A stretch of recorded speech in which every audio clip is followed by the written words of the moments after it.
kaugnay sa naging malungkot ho na balita nga kagabi hanggang sa mga oras na ito. Yung mga pinakahuling balita lang mula po diyan sa Cebu City.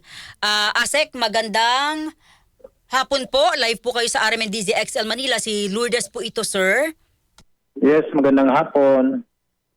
Sir, Yes, Lourdes. Apa. Sir, as of 3:12 p.m., ilan na po ang casualties or nasawi dito po sa Lindol, dyan sa Bogo? Ang datos namin, ito nga, nalulungkot tayo at nakikiramay dito sa mga nasawi. So umabot na po as of noon, sa datos namin, 69 ang reported na casualty at mayroong 147 injured. Ang marami po dyan ay reported from Bogo City, 30 po. Sumunod yung Tagasan Remigio, 22, tapos Medellin, 10, Tubogon, 5, tapos isang Tagasugod, tapos isang sa Tabuelan. And then sa injuries naman, 119 pa rin sa Bogo. So yan po, nakakalungkot na balita at nakikiramay po tayo sa mga pamilya na iniwanan nitong mga biktima. Yung ibinigay niyo po sa aming data, ito po as of 12 noon. Ito yung natanghali namin na data. And again, these are still subject for validation and verification. Alam naman natin na may proseso ito, kailangan may kumpletong papel. But ito na po ang datos na meron tayo. Ito po ba ay, like sa Pag-asa, meron silang press briefing every 5 hours. So mamaya ba magpi-press briefing kayo? Baka sakaling magbago yung numerong ito, Asek? Opo, kung meron pong pagbabago, we will either announce it through a press briefing or maglalabas na lang po kami ng statement as soon as meron tayong update pa. Kinaramihan po sa mga nasawi, Asek, ano po ito? Nakuryente ba? Natabuna?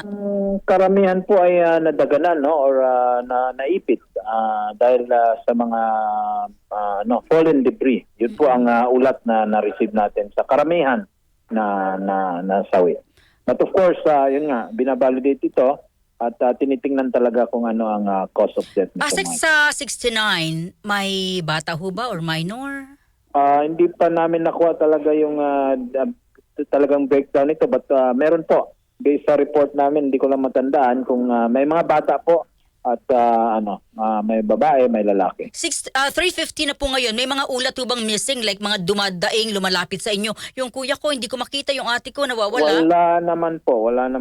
Wala pa kaming, yun nga din ang inahanap namin. But so far, yung ating mga LGUs, hindi po nagre-report ng missing. Karamihan po ang nakaabot sa amin is either patay or injured na po. Ito pong mga nasawi at kinaramihan sa mga nasaktan ay sa Bogo City po lamang? 30 of the 69, 30 ay Bogo City. Okay. Okay. Mayroon na ho ba kayong initial lang kung gaano po kalawak or kalaki yung sira o damages? Magkano nitong Lindol, Asek? Wala pa po kasi ongoing pa po. Yun nga, wala pa 24 hours yung event. Umiikot pa po yung mga nag-a-assess sa mga areas na tinaman. But so far, what is definite is that ang pinakasentro nito ngayon ay Bogo City at yung neighboring municipalities like Medellin, San Remigio, itong nasa northern part of Cebu province.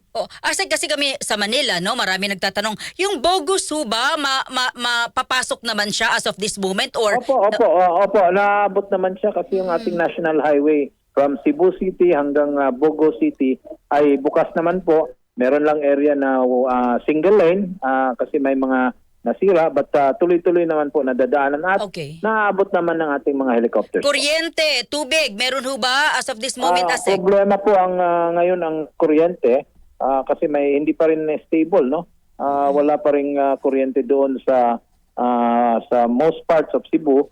And of course, pag wala pong kuryente, may problema yan sa tubig. Kaya ang request nila kaagad ay yung mga water filtration unit, assistance sa tubig. Ang pagkain po hindi problema kasi naka-preposition yung ating DSWD, naka-download po yan sa mga local government. Linawin ko lang po, Asek, yung kawalan ng kuryente, sa malawak na kawalan ng kuryente sa buong Cebu province. Opo. Kasi sine-check din yan ng ating mga power sector. Kailangan na isiguraduhin na maayos or nakatayo kagad yung mga natumbang poste or nasirang poste. So dahan-dahan naman po yan. Okay. Yung mga pasyente, kumusta na ho? Yung mga nawala ng bahay, nasaan po? Mga evacuees, ilan po lahat? Wala pa tayong exact number but marami pa pong aftershocks kaya hindi pa po ina-advisean na bumalik sa loob ng mga kabahayan nila. So karamihan po ng mga apektadong communities natin ay nasa mga open spaces lang po. Diyan mo muna ang aming advice, no?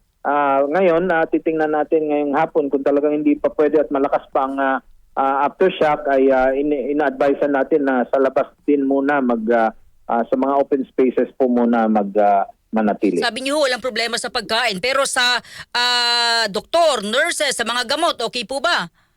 Oo, yung Bogo City Hospital po, nagka-problema yan pero nag-augment na po ang DOH doon ng mga doktor at saka mga medisina at tinatransfer na rin po yung ibang pasyente sa Cebu City proper para hindi na po mag-clog doon sa Bogo District Hospital. Sa kayo ay sanay sa mga ganitong sitwasyon, ano po? Sa nakita niyo hong impact, 80-90% ho ba talagang naapektuhan, nasira sa Bogo City?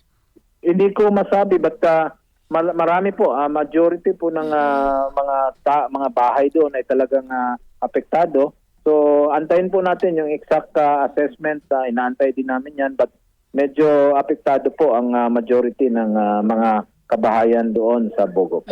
ASEC, di ba lagi tayong may earthquake drill? Nakatulong po ba ito, ASEC? Oo, nakatulong naman in a way, no? But ang problema po, ayan nga, nangyari po ito gabi, marami pong tulog at yung iba naman, yung isa sa San Remigio, nagbabasketball, talagang naabutan doon. So kailangan po talaga constant lang ang ating paghahanda at talagang siguraduhin natin yung ating mga infrastruktura ay matibay at makakasustain or makakasurvive pag ganyan kalakas na lindol po. ASEC, maraming salamat sa update po ninyo. Alam ko, abala kayo. Thank you, sir. At nalungkot po tayo sa balitang ito. Thank you, sir. Good afternoon. Okay, good afternoon po. Maraming salamat po. Tutok, Lindol. Si ASEC Bernardo Rafaelito. May naririnig ba akong parang maingay? Saan ba yun? Okay. Sa Stinger. Sige. Okay. Si ASEC Bernardo Rafaelito Alejandro IV, ang Deputy Administrator ng Office of Civil Defense. At ito po sa buong Pilipinas, nakasama ho natin. Yung lindol po, ang impact na po, hindi po sa Bogo. Nililinaw ko lang po, mali po ako kanina, Bogo City. So sa kabuuan na raw po ng Cebu Province. 12 noon, ang bilang pa lang ay 69. So kapag nadagdagan po ito, magpapatawag po sila ng press briefing. 69 ang nasawi, kinaramihan po sa Bogo City. 147 po ang injured. Sabi niya kanina may bata sa mga nasawi. Ano po?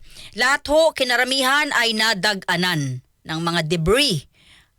Lalo na kapag ikaw ay nasa matataas na building or medyo close yung mga area. At wala pa hong kuryente sa kabuuan ng hindi po Bogo City lamang, ng Cebu Province na po. Yun po ang problema. Kapag walang kuryente, wala rin pong tubig. Pagkain, wala naman daw pong problema kasi naka-preposition yung mga LGUs. At napapasok naman po yung Bogo City. Maayos yung, may mga crack yung kalsada pero nadadaanan naman daw po. Kaya tuloy-tuloy ang pasok ng pagkain. At may mga tulong na rin mula sa iba't ibang mga syudad. Doctor, nurses, gamot. Para ho sa ating mga kababayang naapektuhan po ng 6.9 magnitude na lindol. Sabi ni ASEC, ito na po yung kaugnay sa ating tanong, nakatulong naman daw po yung earthquake drill. Ang problema lang ito, sabi niya kasi gabi. Narinig nyo yun? So dahil gabi nangyari yung lindol, maraming hindi nakapaghanda, maraming hindi alam kung saan pupunta. Ano po? Ako nakita ko rin yun, sabi ko siguro kung umaga to hindi ganito yung impact, no? So sabi niya, nakatulong yung earthquake drill natin every quarter. Ang problema lamang ay gabi, tumama ang lindol. Tutok, Lindol. PCXL. Pulso. Balikan ko po yung ating tanong sa inyo pong opinion sa nangyari po sa Bogo City sa Cebu Province. May impact ho ba, yung may nangyayari ho ba sa earthquake drill na isinasagawa po natin kada quarter. Ano po? 0961-630-7106. DCXL. Pulso. Alam niyo, sa totoo lang, marami sa ating mga kababayan hindi naman po siniseryoso yung earthquake drill. Ano po? Lalo na ho dito sa sa Metro Manila, di ba? Minsan natatakot na lang kasi utos yan eh.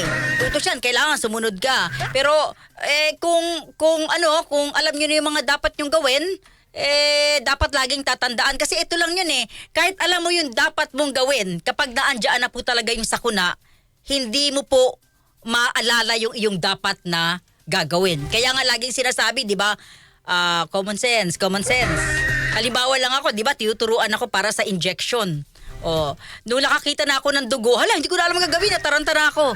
Sabi nung doktor, yan na, tingnan mo, nakakita ka ng dugo, hindi mo na alam kung ano ang gagawin mo kapag may lumabas na dugo sa kamay.